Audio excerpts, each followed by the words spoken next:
Assalamualaikum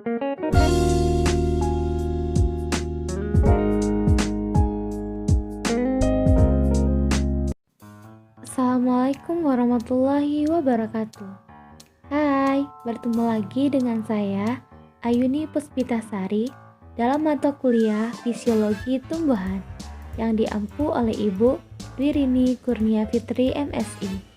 Kali ini kita akan melanjutkan materi kita sebelumnya, yaitu tentang respirasi, di mana kali ini merupakan video respirasi part 2 atau part 2-nya. Yang mana yang akan kita bahas yaitu yang pertama ada siklus Krebs, yang kedua ada fermentasi, yang ketiga ada fosforilasi, dan yang keempat ada faktor-faktor yang mempengaruhi respirasi. Baik, langsung saja kita masuk ke dalam materinya. Check it out. Yang pertama yaitu tentang siklus Krebs.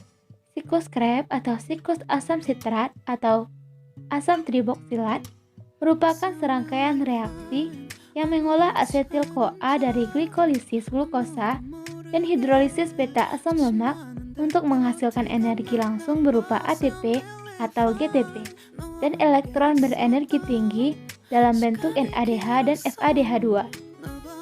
Tahapan siklus Krebs terbagi menjadi dua tahapan penting, yaitu yang pertama, tahapan di mana asam pirufat akan diubah menjadi asetil-CoA melalui proses dekarboksilasi oksidatif. Dan yang kedua yaitu tahapan dalam siklus yang mana akan berlangsung dalam matriks mitokondria. Yang pertama, dekarboksilasi oksidatif, yaitu senyawa hasil dari proses glikolisis berupa asam pirufat akan masuk ke tahap dekarboksilasi oksidatif yang terletak di dalam mitokondria sel tubuh untuk kemudian menuju reaksi persiapan sebelum siklus Krebs. Dan asam pirufat tersebut menjadi asetil-CoA melalui proses oksidasi yang disebabkan karena pelepasan elektron sehingga menyebabkan komponen atom pengurangan, yaitu dari 3 atom karbon menjadi 2 atom karbon. Selain asetil-CoA, pada dekarboksilasi oksidatif juga akan menghasilkan NAD+ yang akan menjadi NADH dengan cara menangkap elektron, di mana hasil akhir dari tahapan persiapan ini berupa asetil-CoA, CO2, dan 2 NADH. Selanjutnya yaitu siklus Krebs. Yang pertama, pembentukan sitrat adalah kondensasi asetil-CoA dengan oksalosetat yang akan membentuk sitrat dengan enzim sitrat sintase menjadi isositrat dengan bantuan enzim apolitase yang mampu mengubah isositrat menjadi beta katoglutarat dengan bantuan NADH terjadilah pelepasan CO2. Lalu selanjutnya alfa katoglutarat mengalami proses oksidasi menghasilkan succinyl CoA. Selama oksidasi ini, NAD+ menerima elektron atau mereduksi menjadi NADH+ dan H+. Enzim yang mengkatalisis reaksi ini adalah alfa kataglutarat dehidrogenase, di mana akan mengubah menjadi CoA suksinat menjadi enzim suksinat dengan hidrogenase mengkatalisasi pemindahan 2 hidrogen dari suksinat.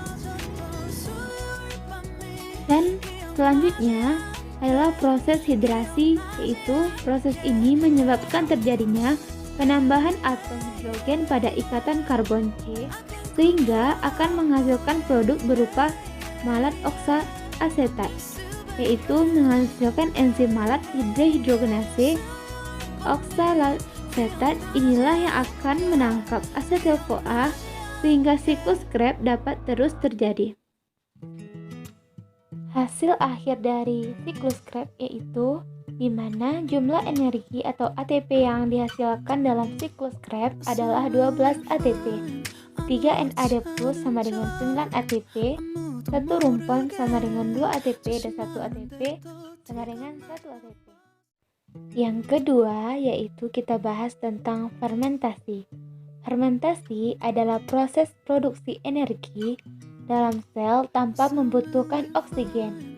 Gula adalah bahan yang umum dalam fermentasi. Beberapa contoh hasil fermentasi adalah etanol, asam laktat, dan hidrogen. Akan tetapi, beberapa komponen lainnya dapat juga dihasilkan dari proses fermentasi ini seperti asam butirat dan aseton. Sedangkan tujuan fermentasi sama dengan respirasi aerob, yaitu mendapatkan energi, tapi hanya saja energi yang dihasilkan dari respirasi anaerob lebih sedikit daripada respirasi aerob, di mana respirasi anaerob dapat berlangsung di dalam udara bebas, tetapi proses ini tidak menggunakan O2 atau oksigen yang disediakan di udara. Fermentasi yang umum terjadi pada tumbuhan adalah fermentasi alkohol atau fermentasi etanol. Proses fermentasi terjadi melalui ketika satu molekul glukosa diubah menjadi 2 molekul etanol dan 2 molekul karbon dioksida. Seperti pada glikolisis, glukosa diubah menjadi asam piruvat selama proses fermentasi. Kemudian, asam piruvat diubah menjadi etanol dan karbon dioksida dengan bantuan enzim karboksilase dan alkohol dehidrogenase.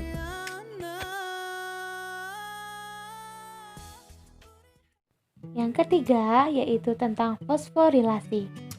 Fosforilasi oksidatif yaitu pembentukan ATP dari ADP yang dihubungkan dengan reaksi oksidasi, di mana proses ini terjadi pada mitokondria sel tumbuhan maupun hewan. Fosforilasi oksidatif merupakan cara utama pengawetan energi bagi sel-sel non-fotosintetik yang hidup dalam lingkungan aerob. Fosforilasi fotosintetik dilakukan dengan cara merubah energi cahaya menjadi energi kimia dalam bentuk ATP.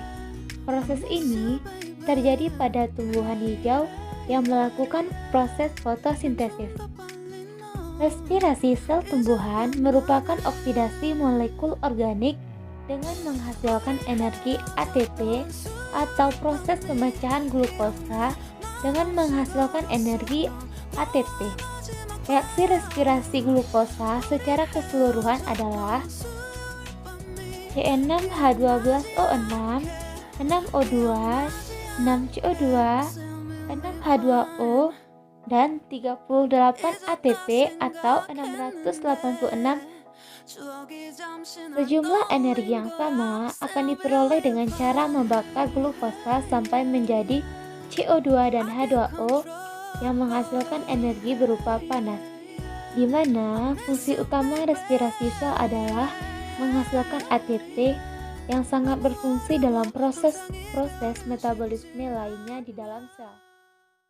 Dan yang terakhir yaitu faktor-faktor yang mempengaruhi respirasi, di mana terbagi atas 2 faktor, yaitu faktor internal yang merupakan faktor yang berasal dari dalam tubuh tumbuhan itu sendiri, seperti A.